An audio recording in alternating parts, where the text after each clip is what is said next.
va parler donc de l'audit système, cette nouvelle, là quand même, pour le coup, c'est vraiment une nouvelle méthode pour cette itération. Alors l'audit système, on n'est pas là pour faire une formation, donc c'est vraiment un rappel très bref de la méthode. On a remis le petit visuel de la Haute Autorité de Santé qui rappelle ce qu'est cette méthode audit système avec un temps en premier de consultation documentaire, toujours une rencontre avec la gouvernance et des rencontres de terrain justement pour vérifier en fait que ce qui est organisé, c'est ce qui est aussi également sur le terrain, et puis une rencontre avec le représentant des usagers.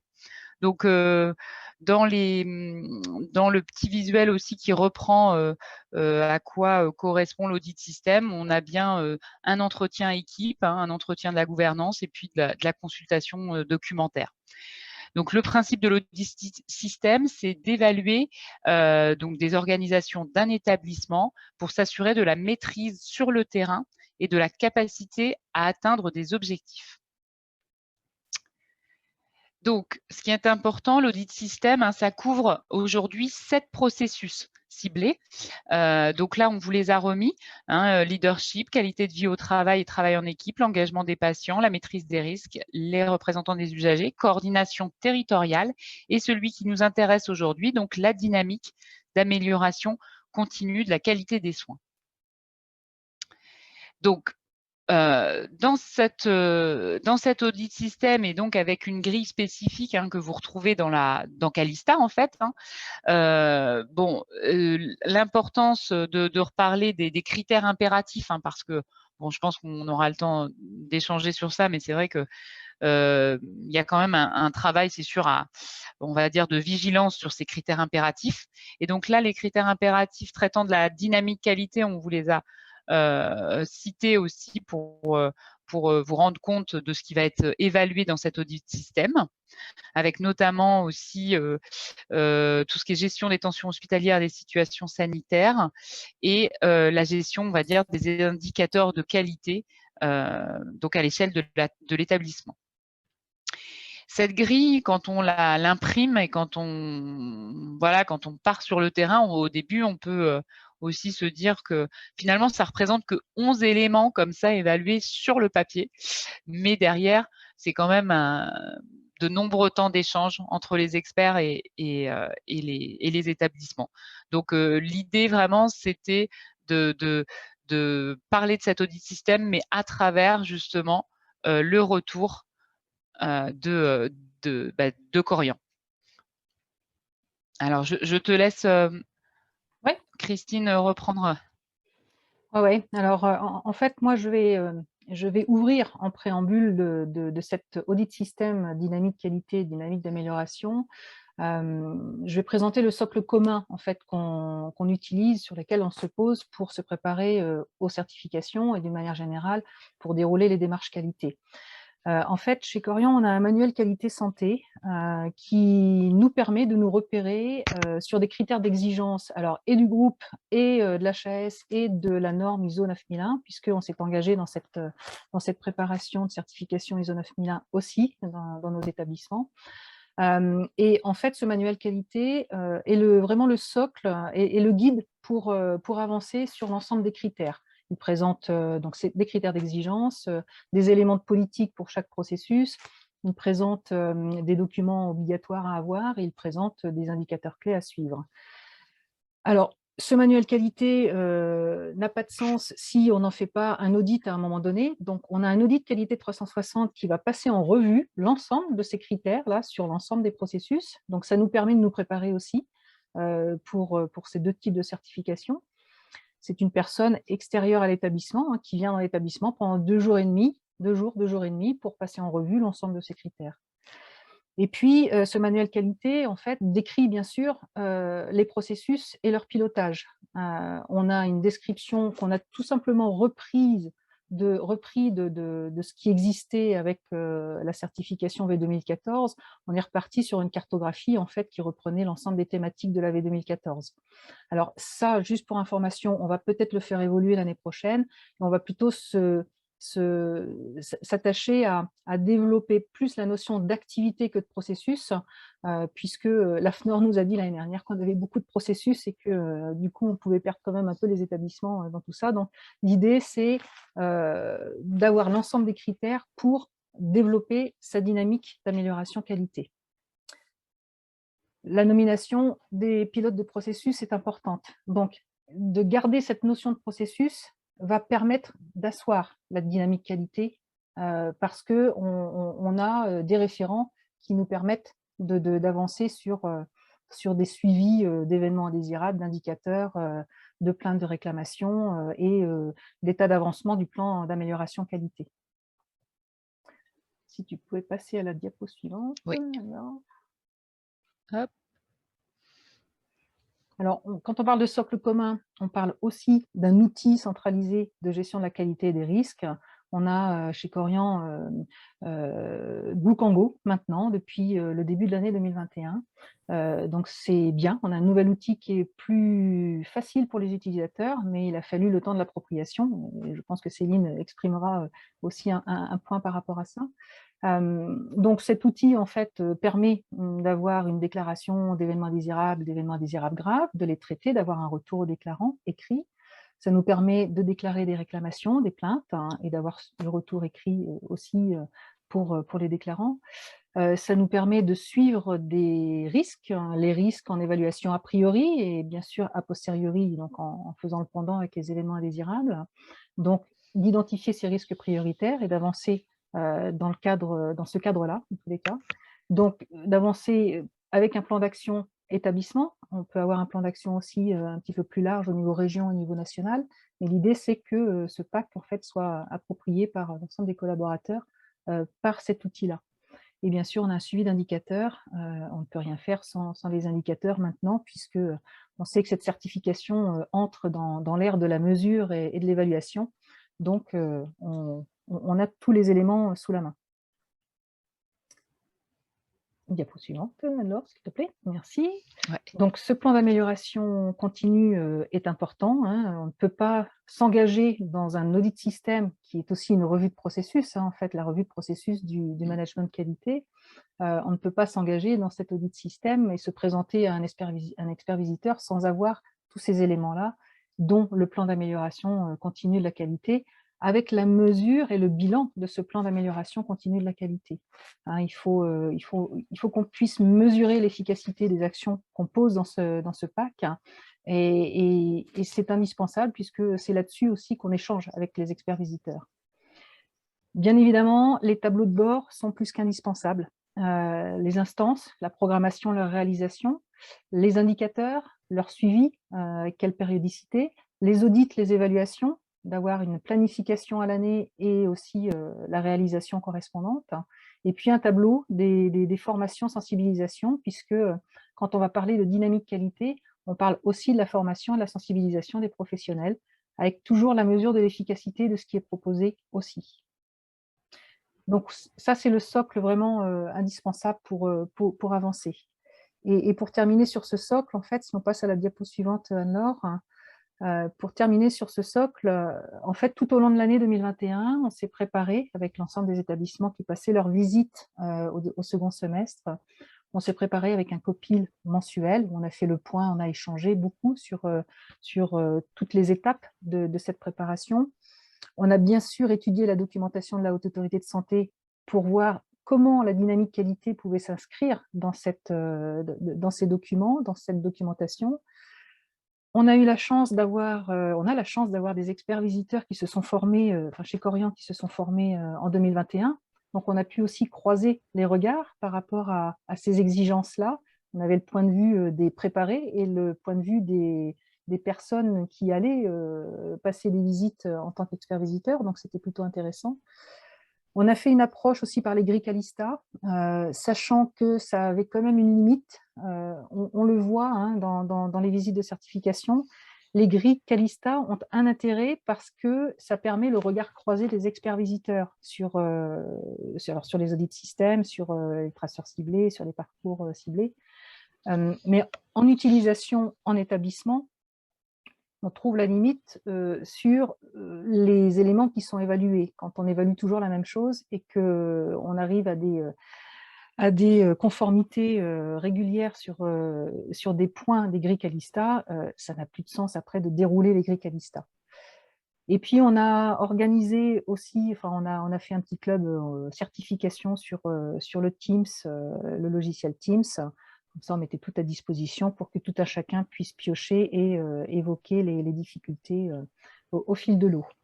Et la petite présentation là qui est juste à droite, en fait, c'est un petit flash info spécial certification où j'ai repris des éléments essentiels pour que les équipes aient des informations essentielles sous la main afin de se préparer au mieux à cet audit système dynamique qualité et dynamique d'amélioration.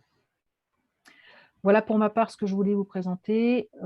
Et bien là, je vais laisser la parole à Céline pour dérouler l'audit système dans sa clinique. Céline, je te laisse la parole. Merci Christine. Donc, nous sommes une clinique donc, de santé mentale avec 39 lits, donc petite structure. Donc, nous avons eu la visite sur 3 jours, du 11 au 13 janvier, la visite de 2 experts visiteurs. Ce qui était attendu donc, dans les audits et en lien avec la visite de certification, c'était 2 patients traceurs, un parcours traceur, 3 traceurs ciblés et 9 audits système. Et donc, ça a été le résultat effectivement de notre visite sur 3 jours. Donc, un score dans un premier temps qui est très satisfaisant par rapport au travail fourni, à l'implication des équipes. Donc, voilà, après on attend vraiment le rapport final. Mais en tout cas, ce premier score est très satisfaisant.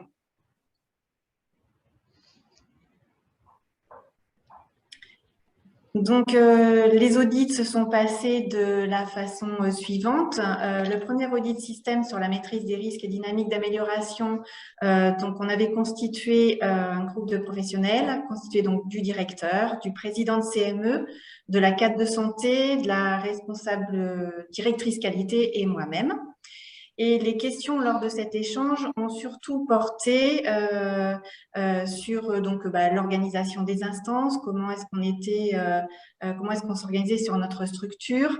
Le plan blanc, bien sûr, a été abordé. Si on avait le plan de sécurisation établissement, donc c'est des questions et en fait, voilà, on argumente au fur et à mesure. Les experts ont vraiment une grille type. Et donc, tous ces thèmes ont été abordés lors de cet entretien. Ce qui a été abordé aussi, c'est au niveau de l'alimentation du ROR, tout ce qui était au niveau de la gestion des tensions hospitalières, surtout là avec toutes les difficultés aussi ressources humaines.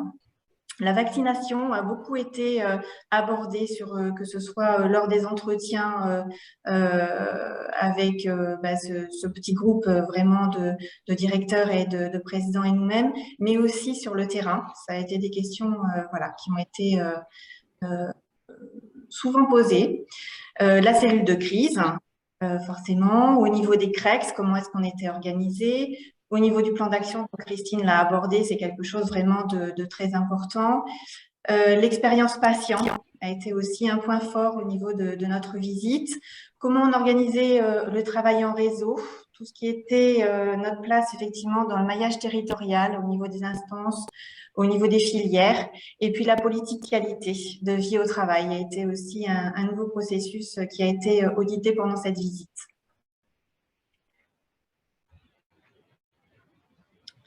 La diapo suivante.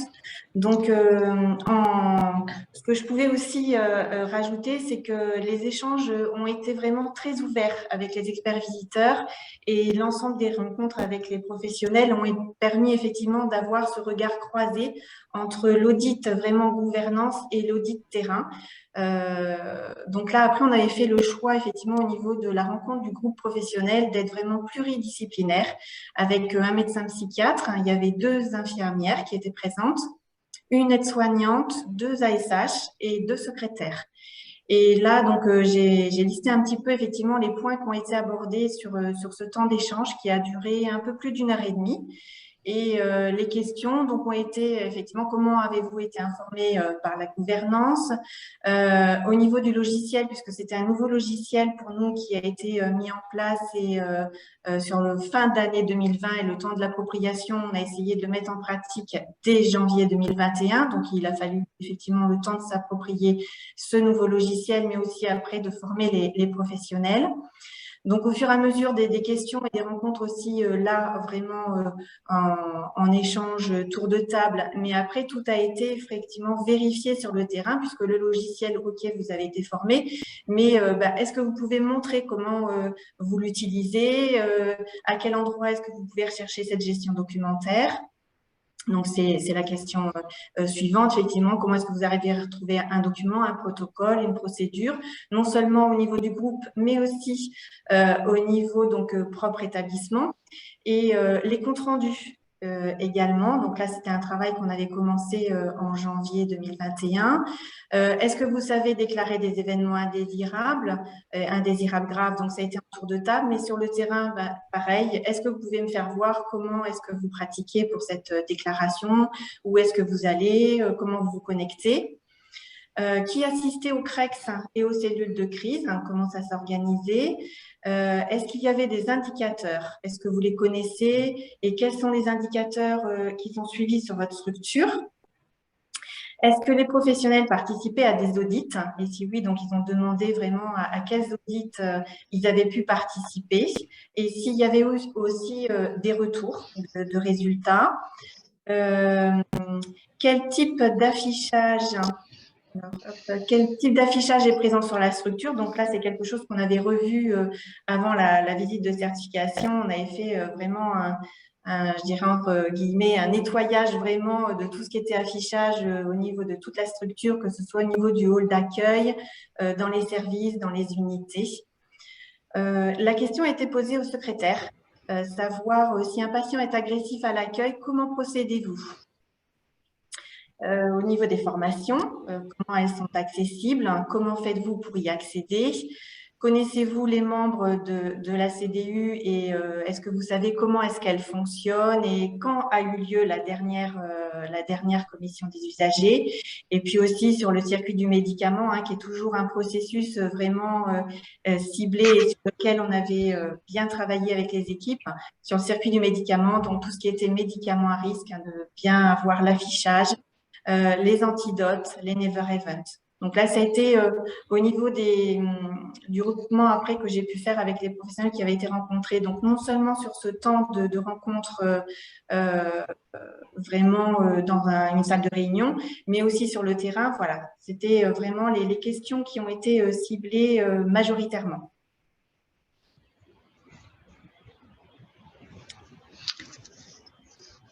Au niveau de l'utilisation des outils, je vais pas trop.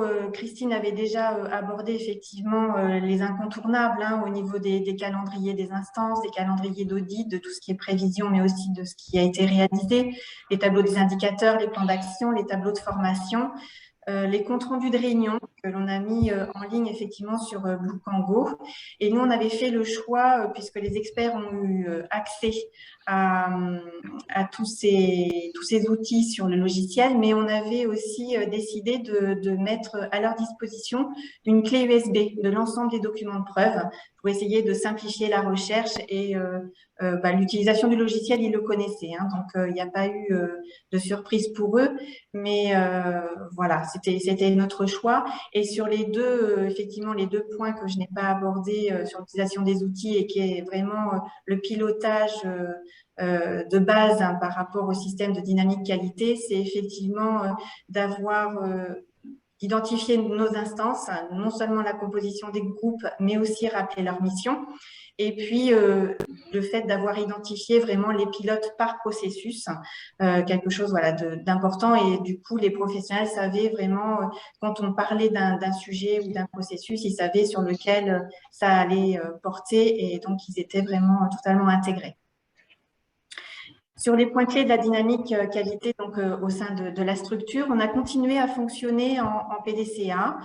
Et ce qu'on avait mis en place pour préparer cette visite de certification, c'était des réunions qualité de façon hebdomadaire en trio avec le directeur cadre de santé et moi-même. Et donc toujours avec un travail réalisé en amont des réunions, avec des préparations des points à aborder, avec un ordre du jour vraiment bien défini et puis des priorités en lien avec les différents processus que l'on pouvait aborder. Ce qu'on a mis en place aussi et qu'on a continué aussi sur du coup l'année 2022 avec la visite ISO, c'était la réunion CME que l'on abordait une fois par mois. Donc les médecins se sont rendus totalement disponibles et vraiment très investis. Et l'utilisation des grilles et de l'outil FORAP.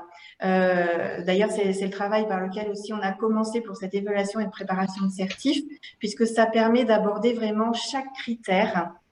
Et ça, on a fait en priorité avec l'équipe soins et on a balayé tout le chapitre vraiment patient et équipe soins. Au niveau des formations, forcément, c'est quelque chose, un point fort aussi sur la formation des professionnels à l'utilisation de tous les outils informatiques, puisque comme je vous ai dit, c'était un nouveau logiciel, donc une découverte pour tout le monde. Et puis, une participation de l'ensemble des professionnels aux cartographies des risques. Une fois qu'on avait vraiment identifié tous nos pilotes, on a fait un calendrier d'instances et de groupes de travail et de rencontres. Et on a présenté en réunion d'équipe et en affichage les résultats des cartographies des risques et les plans d'action aussi associés. Et on a vraiment investi les professionnels à réaliser donc des audits. On les a fait participer aux indicateurs IQSS, une communication régulière sur les KPI et ils ont pu participer aussi à des patients traceurs. Donc, ce n'était pas quelque chose de nouveau pour eux puisqu'ils étaient vraiment sensibilisés et ils participaient vraiment à ces audits. Au niveau de la sensibilisation des professionnels lors des réunions d'équipe qualité, j'ai mis en place sur la structure ce qu'on appelle chez nous un infocaleb hebdo. En fait, c'est une information qualité que je fais de façon hebdomadaire au niveau de tous les services, que ce soit au niveau des services soins, maintenance ou ASH, directeur, tout ce qui peut être aussi comme professionnel, assistante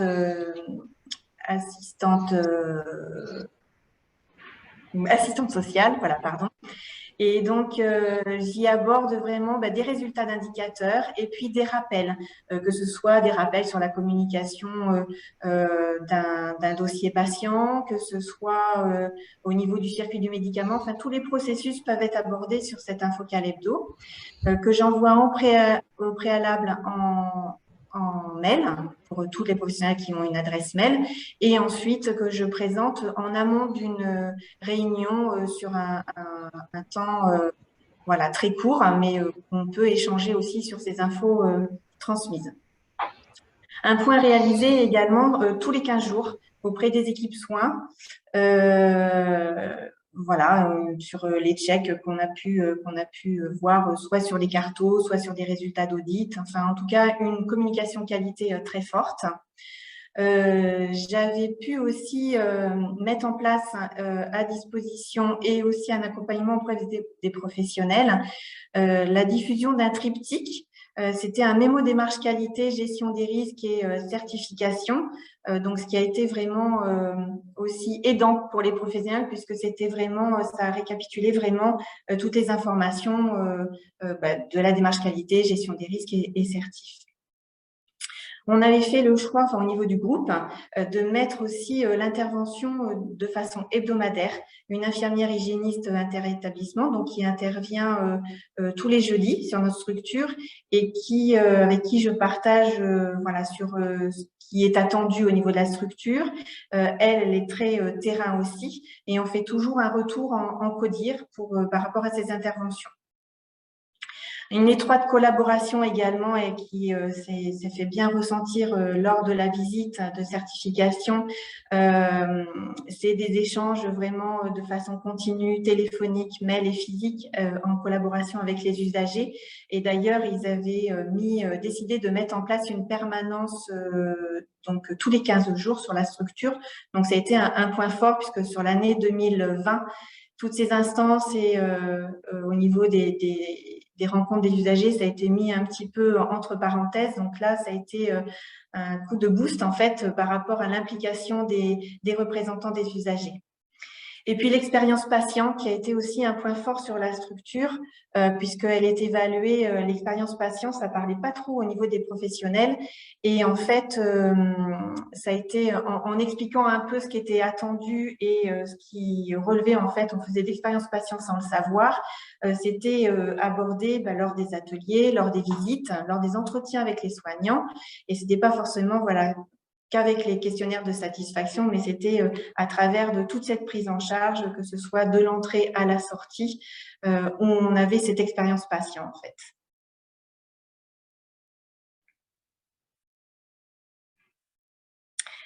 Les difficultés, donc ça a été effectivement l'appropriation de cette nouvelle plateforme Calista, qui était vraiment un nouvel outil aussi, l'appropriation des grilles, et un point aussi de difficulté de préparation par rapport à cette visite, en fait, c'est qu'on a eu un EIG en lien avec un problème d'architecture sur le bâtiment et on a nos bureaux, que ce soit au niveau direction cadre de santé, responsable qualité, qui ont été inaccessibles et donc on a dû déménager sur l'établissement voisin de décembre 2020 à septembre 2021. Mais on a toujours continué quand même cette visite et où on a toujours été proche des équipes. Donc, même si on n'avait plus de bureau et qu'on n'était pas physiquement voilà, sur l'établissement pendant nos 8 heures, on s'est toujours attaché à garder ce contact avec les équipes pour préparer cette visite. Et puis, beaucoup de problématiques ressources humaines, où on a une pharmacienne qui est partie à la retraite, qui a continué à faire quand même des remplacements en intérim, mais donc on a gardé quand même le même pharmacien. Une infirmière coordinatrice qui a été absente également. Et puis, notre médecin généraliste qui est en arrêt longue maladie et qui n'a pas pu effectivement participer à la préparation et donc être présent à la visite de certification. Le déploiement du logiciel Bootlango, donc on en a parlé, c'était en septembre 2020 et ça a été vraiment, il a été opérationnel en janvier 2021, donc on a eu les formations, il a fallu s'approprier effectivement ce nouveau logiciel. Donc c'était un gros travail. L'appropriation du nouveau manuel de certification avec les nouveaux critères impératifs. Et puis, je rajouterai aussi, puisqu'on a eu notre visite en janvier et où il a fallu rédiger vraiment nos bilans, tout ce qui était comité de pilotage, gestion des risques Coviris, avant la visite, donc avant le 11 janvier. Donc là, ça a été un travail, mais qui était indispensable effectivement pour la visite. Les réussites par rapport à la préparation, l'appui direction qualité, c'est avec effectivement Christine qui nous a accompagnés sur toute cette année de préparation collégiale groupe et avec la réalisation de ces comités de pilotage mensuels. On a été vraiment assidus à ces rencontres et très à l'écoute. Ça a été vraiment des échanges très importants puisqu'on était entre collègues et du coup, on savait un peu notre ligne de conduite et on faisait un point d'étape en fait sur là où on en était au jour des copies V 2020. On avait eu aussi un audit 360, donc qui nous a vraiment bien orienté sur les points que l'on avait à travailler avant la visite de certification. On l'a eu en octobre et notre visite en janvier. Donc, c'est vrai que ça a été très rapide, mais on a su vite se retrousser les manches, je veux dire, et vraiment de s'appuyer sur ce qui nous avait été relevé en point d'amélioration. Donc, Christine l'avait souligné aussi, c'est que dans les directeurs chez Corian, on a eu aussi la chance d'avoir un audit de préparation visite de certification avec un expert visiteur groupe les 7 et 8 décembre. Donc là, c'était vraiment la dernière ligne droite pour refaire un petit check et puis une sensibilisation aussi au niveau des équipes. Et puis une équipe pluridisciplinaire, effectivement, qui était mobilisée, soudée et volontaire. Donc, effectivement, petit établissement, petite équipe, mais vraiment très grande volonté. Et puis, au final, effectivement, le score final de satisfaction de cette visite qui était vraiment très satisfaisante pour l'ensemble des équipes, avec un retour des experts très positif. Donc, voilà, vraiment très satisfait. On a été vraiment félicité par notre directrice, donc ça a été aussi un temps d'échange très fort. Les opportunités d'amélioration, donc même si on a un bon résultat, on a quand même des pistes d'amélioration. Ce qui nous a été relevé, c'est qu'on n'avait pas fait d'exercice d'urgence vitale nécessitant l'utilisation du chariot d'urgence. Il nous manquait des revues de pertinence, donc ça, on a vu aussi avec les médecins qui vont se mobiliser et tout de suite réagir là dès le mois de mars. On n'informait pas suffisamment le patient sur la possibilité de déclarer un EIG.